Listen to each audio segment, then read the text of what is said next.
छोटोमा चाहिँ धेरै लामो नबोकिकन समय माग्ला छोटो हाल्नेसँग दुईवटा सानो सानो पछि चाहिँ हाम्रो भानिले पनि राम्रो कथा ल्याएको छन् त्यो पनि सुन्नुहुनेछ। अब कस्तो छ भने एउटा देशमा चाहिँ माछाहरूले जनताहरूलाई सतायो माछाले धेरै सतायो।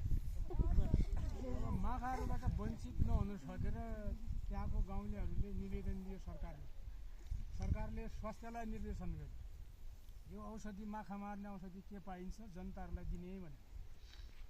अब एक दिन चाहिँ नि त्यो स्वास्थ्यले त्यहाँका जनताहरूलाई सूचना गर्यो भोलि चाहिँ सबैले आउने लाइनबद्ध उभिने माछाको औषधि पाइनेछ भन्ने दिया हो।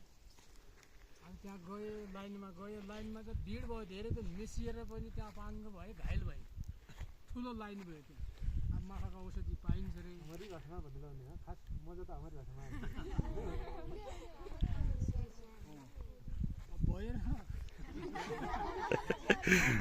र त्यहाँ झन्झ्या अब पालो औषधि लिने भित्रबाट सानो झ्यालबाट भिड हुन्छ भने भित्रबाट डाक्टरले दिने भयो कागजमा बन्द गरेर सबैलाई दियो त्यो औषधि।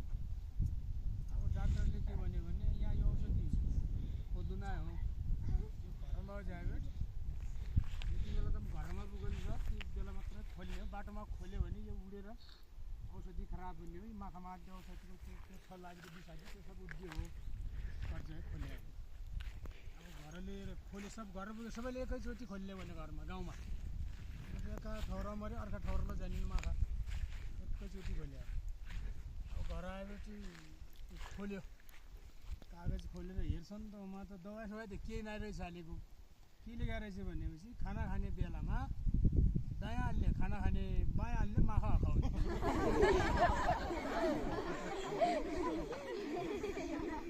त्यस्तो लेखेको रहेछ औषधि चाहिँ के नै रहेछ। अब त्यो दायाँ हाल्ने खाना खाने बायाँ हाल्ने माछा हकाउने भन्ने लेखेको रहेछ। पकाउनु हो छोटोमा